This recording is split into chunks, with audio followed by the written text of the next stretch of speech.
Muy buenos días. Muy buenos días. Eladio Hernández, licenciado Eladio Hernández, psicólogo, doctor Luis Alcántara, ortopeda, con especialidad en artroplastía. Soy el doctor Amaury García, desde el ciberespacio. Muy buenos días, distinguido. Buenos días, buenos días. Eladio, ¿qué te parece eso de ciberespacio? En cualquier parte del planeta ya la tecnología nos permite estar conectados, desde el continente más viejo hacia el continente más nuevo, o desde un simple campo y humilde en el Cibao, en el este, en el sur, en cualquier parte de la República Dominicana. Y próximamente en 5G. Ajá. Próximamente en 5G. Bueno, no sabemos lo de 5G. Hay mucha información con el. Y justamente cuando tú estás en esa parte de la media isla que nos quitaron los franceses, por ahí fue que entró el señor Cristóbal Colón. Christopher Columbus. Sí. No, la historia simplemente lo que hacemos es que la narramos. La evaluación le corresponde a los entendidos en la materia. Pero yo quisiera saber, Alcántara, ¿qué significa esa especialidad tuya? El reemplazo articular como subespecialidad dentro de la ortopedia, a diferencia de ortopedia y traumatología, la parte ortopédica, se dedica como bien dice, a reemplazar las articulaciones dañadas por piezas protésicas que normalmente son de metal. ¿Por piezas qué? Protésicas, por prótesis, por implantes, implantes metálicos que sustituyen a la cadera, a la rodilla, al hombro. Por ejemplo, me rompí la rodilla. La causa principal de reemplazar una rodilla no es la fractura, sobre todo la rodilla. De la cadera tiene una gran causal en la fractura, pero la rodilla no. La rodilla es una de sus principales causas es la artrosis o el desgaste, secundaria al reumatismo. En Estados Unidos le han cambiado el término de enfermedad degenerativa articular para englobar todo lo que tiene que ver con artritis reumatoidea, el propio osteoartrosis, que no es inflamatoria, y necrosis avascular y una serie de condiciones clínicas que dan al traste con la capa de cartílago que tiene una articulación. Al perderse, como no se regenera, pues no queda más remedio que cambiarla y sustituir esa parte móvil por un implante metálico. Pero Santana, Amaury, Dime, ¿hay sustituciones en el cráneo, en la parte que tú manejas? Fíjate, en el trauma, por ejemplo, donde tenemos una alta incidencia en nuestra población de personas que resultan con lesiones craneales y lesiones cerebrales, en muchas ocasiones es necesario hacer cirugías de urgencia y hay que entonces quitar parte del cráneo y entonces quedan defectos óseos importantes, y entonces sí, hay que hacer plastía, o sea, hay que cubrir ese defecto y se hace con mucha frecuencia, sobre todo en países como los nuestros que tenemos tanta incidencia de trauma. Las fracturas, por ejemplo, deprimidas o los hematomas obligan al neurocirujano a realizar procedimientos donde se debe prescindir en muchos casos de ese hueso que protege, ¿no? Pero que en ese momento hay que probablemente actuar con mucha rapidez y destruir un segmento importante del cráneo. Entonces se reemplaza por material de titanio en muchos casos, o de metilmetacrilato, una especie de ferré, ¿verdad? Alcántara. Eso es así. Sí. Bueno. Las partes óseas que componen el cráneo son tapas, parecerían tapas, son placas, y las sustituyen con platino originalmente, metilmetacrilato, que es como se llama el cemento óseo, un tipo de cemento que se conforma. Y ya hoy día utilizamos más sobre todo el titanio. El titanio la última, sí. ¿Y como cuántos motoristas tienen eso? Bueno, con la incidencia lo grande de las lesiones de los motoristas, cuando son lesiones craneales, y Amaury me corregirá, es que la tasa de fatalidad es muy alta. O sea, no llegan a cargar al sistema con el costo de salud porque normalmente fallecen. Ay, mamá. Mira, al punto de que el 70% de de las muertes por traumatismo obedecen en la vía pública, se dan en las carreteras. Y de ese universo, que sería entonces de todos los que mueren, el 90% son motoristas. ¿Qué te parece? El 90% es así, de los que fallecen son esos chicos que van en motocicleta y que muchas veces tú los ves que andan con el casco protector en el codo, protegiendo quizás esa articulación. Bueno, tal vez desde ahí se generen pensamientos que causen algún tipo de problema. La cifra del 2019 en un solo hospital, para mencionar uno solo, en el hospital Ney Arias Lora, hablaban de que el 70% de sus pacientes que llegaban con víctimas de accidentes viales eran motoristas. Sí, y esa es una cifra que se sostiene, porque mira, hicimos un estudio en el 2016,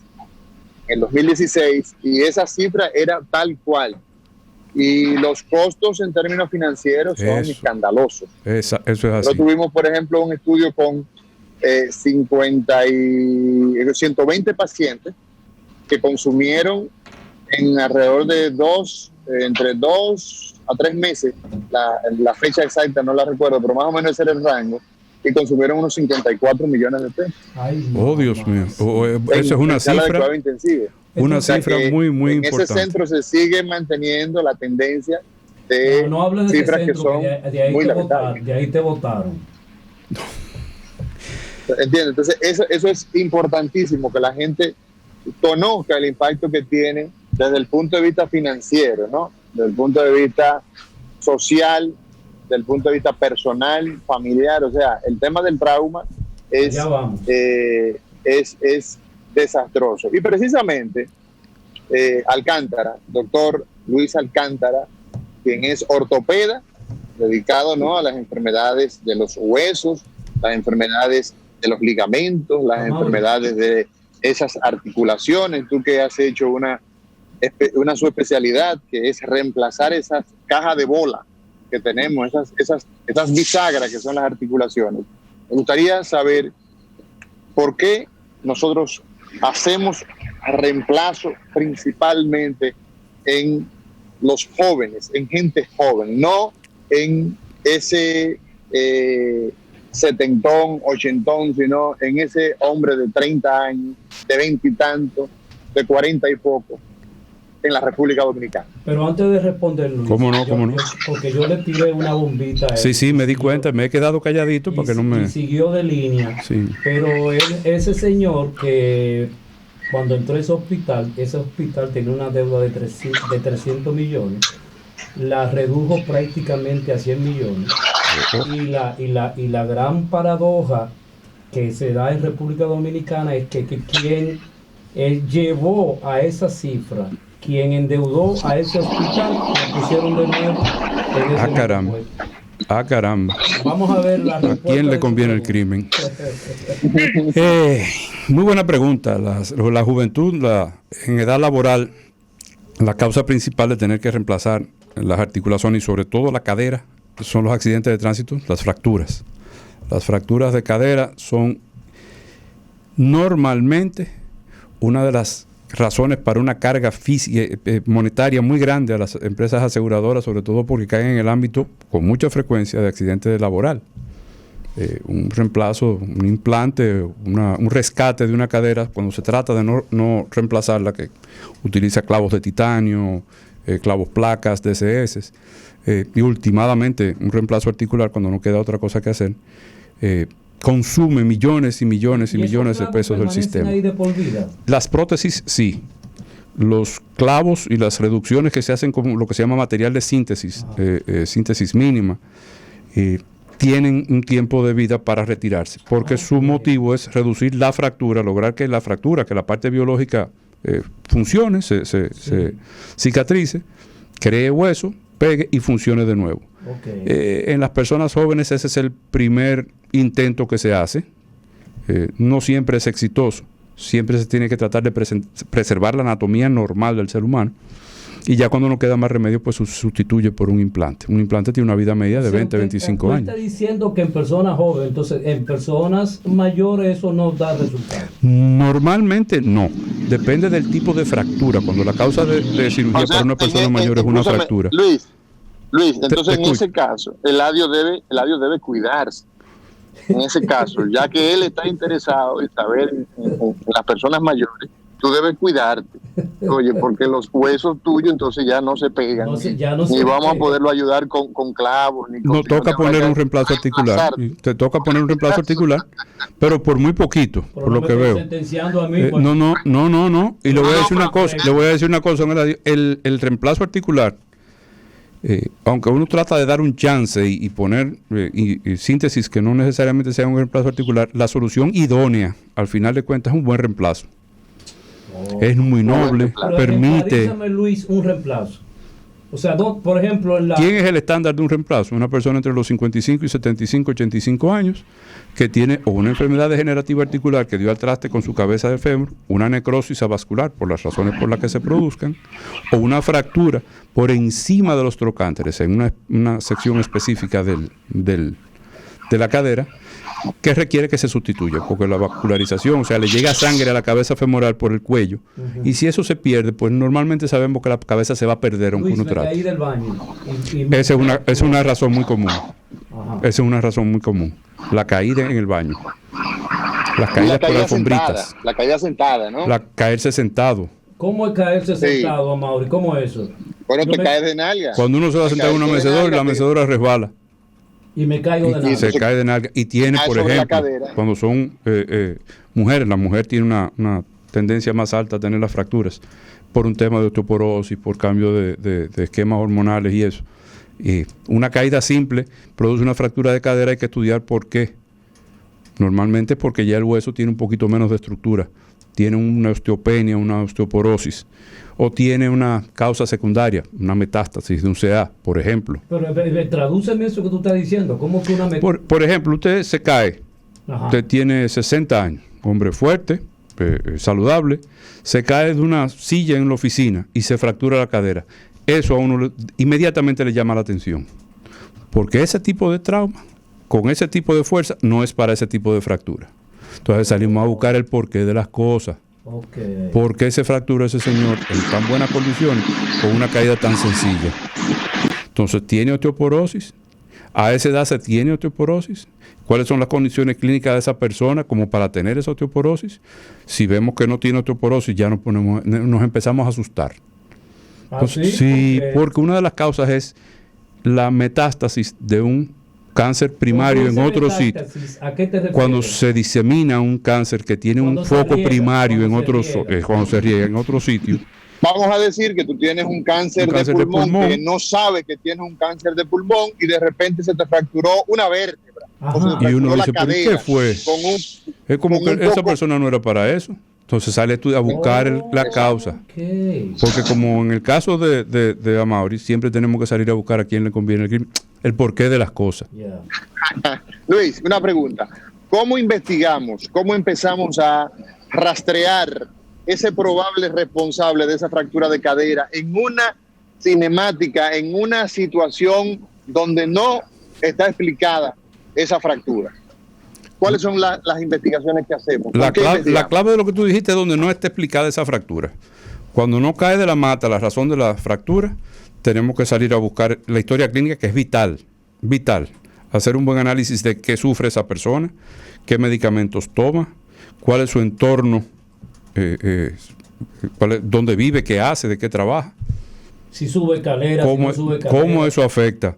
Su historia familiar, si es reumático, si ciertamente hay una historia reumática en la familia. Okay. Si el paciente trabaja, vamos a decir, donde hay mucha radiación. Si técnico de rayo X. Un técnico de rayo X. Un técnico de rayo X. Que fuera de aquí los técnicos de rayo X trabajan 6 meses sí, 6 meses no. Así es. Y los radiólogos. Y lo mandan para la montaña. Y lo mandan lejos para que disipe. Sí. Pero bueno, en nuestro país no pasa eso. Y así por el estilo. O sea, dependiendo de qué puede sufrir esa persona. Y salir a buscar ese culpable en lo que uno resuelve esa esa fractura. Bueno, Luis, el tema de esta mañana que hemos consensuado tiene que ver con los accidentes de tránsito y todo esto que ustedes, médicos, están narrando, que se da en términos de fractura, en términos de componer todo esto. Ahora, tenemos una realidad, supuestamente no, República Dominicana ocupa el segundo lugar en el mundo en accidentes de tránsito. Oh, y tú me acabas de dar un dato que salió en uno de los periódicos gratis de la mañana. Es correcto. Acerca de lo que está sucediendo en este momento, Amaury. En este momento en donde las escuelas están cerradas. En donde la vida nocturna está sesgada, porque no está cerrada, está sesgada. Ok. Vamos a decir que está sesgada porque, Luis, ¿por qué tú dices sesgada? Sesgada porque está prohibida, pero sucede. Así es. Bueno, yo te puedo decir que mi hija del medio decía la otra noche, eran alrededor de las 7 de la noche, estábamos comprando algo y ella me acompañaba y cruzamos por un lugar donde había una cantidad de gente en la provincia espantosamente agregada y dice papi, y ahí está en la montaña. Imagínese usted, yo pasé un sábado a las 6 de la tarde en una esquina, Churchill, Sarasota, y a las 6:30 de la tarde un sábado, la cantidad de personas que había en esa esquina es impresionante. Impresionante. Es la plaza universitaria, me parece que te refieres. No sé qué hay ahí. Pero había varios cientos de personas acumuladas. Y allá que voy, a Amaury, ¿cómo es posible que si las escuelas están cerradas, si tenemos toque de queda, el volumen de accidentes de tránsito sigue su agitado curso? Ha aumentado en un 8.5% de enero a septiembre de este año el número de accidentes de tránsito cerca de la hora de toque de queda. Ha aumentado. Y la cifra era de sobre los 20.000 accidentados. ¿Cuánto le cuesta esto al sistema? Lo cual significa que un país que tiene las recaudaciones fiscales se han ido al suelo, el desempleo ha aumentado porque hay una cantidad de personas que están desempleadas, que están en sus casas, pero entonces tenemos un aumento en el gasto de enfermedades que son altamente prevenibles, porque a diferencia yo no hablo casi nunca o en muy pocas ocasiones de accidentes de tránsito, yo hablo de los choques, porque la mayoría de ellos son producto de imprudencia, ya eso lo hemos dicho muchas veces. Eso es así. Pero todo esto es contraproducente, el hecho de que en momentos donde se supone que deberíamos tener menos casos, entonces tenemos más. Y hay que ver quiénes están siendo las víctimas, y escúcheme, don Eladio, las tres causales en el caso de los accidentes. Las tres causales. Sí, la principal son las mismas. La principal es la ignorancia y la imprudencia, una combinación fatal. Sí. Las víctimas normalmente a esa hora son personas que van o vienen de o estarse divirtiendo o de áreas de trabajo. O sea que es una fuerza laboral que se empieza a perder. Óigame, el mal estado de algunas vías, la falta de iluminación y la cantidad de huecos que hay en las calles. Tú me decías de un hueco que hay en el malecón. Ya lo taparon, pero hace 3 días, por caso de urgencia, en más o menos un periodo de 1 hora, hora y media, se poncharon 5 gomas de 5 vehículos uno tras otro por un orificio enorme que había en el malecón. Pero sí hay muchas quejas en las redes sociales del mal estado de las vías. Se evidencia más después de las lluvias, pero hay mucho mal estado en las vías principales del país. Y esa es una de las causas. Y la tercera causa, como siempre, la falta de capacidad de respuesta de las autoridades de supervisión y fiscalización del tránsito en horas de la noche. Pero yo agrego otra que tiene que ver con el aspecto psicológico de esta realidad, que es el comportamiento que tiene la gente, el no control de sus impulsos. Ciertamente. El no control de sus impulsos, que debe ser investigado. O sea, cómo la gente te dice, mira viejo el diablo, quítate de ahí. Y la violencia que hay para todo. La violencia en el tránsito es una realidad. Es una realidad, fíjate cómo una persona que va en una motocicleta o va en un vehículo de 4 ruedas en un momento donde le corresponde cederle el paso al que tiene la preferencia, se mete en el lugar que le toca al otro de forma imprudente, pero actúa de forma violenta porque reclama. Y en muchas ocasiones esto es causa de agresiones. Recuerdo el caso de un joven que casi frente al hospital traumatológico doctor Darío Contreras, agredió a un señor que iba en una camioneta, haciéndole un empalamiento de un destornillador en la cabeza. Oh, Dios mío. Y eso es muy típico, y las agresiones, salió hace unos años el asesinato de una persona que mató enfrente de los hijos que iban hacia la escuela, al colegio, a un señor porque lo rozó. O sea, la violencia en el tránsito no solamente es de la manera en que se conduce, sino la manera también en que se reacciona ante imprudencias de que alguien te rozó. Es mi pregunta para Eladio. ¿Por qué? En las redes sociales, en el último mes y medio, me he dedicado a revisar, hay una página muy interesante, Accidentes RD, del licenciado Hermosén, que el volumen de accidentes de tránsito con violencia, como consecuencia de accidentes menores, pero violencia a un nivel agresivo muy, muy alto, de muerte, diario y más de una vez al día, para mí es novedoso, es excepcional. O eso pasaba antes y yo no me daba cuenta, o hay una escalada enorme en esa forma. ¿Pero por qué? Definitivamente que sí. ¿Qué es lo que pasa? Y en eso nuestro director y yo tenemos desavenencia en ese sentido. Yo digo, porque se ha demostrado en cualquier cantidad de países, que se deben evaluar desde el punto de vista mental a las personas que solicitan una licencia de conducir.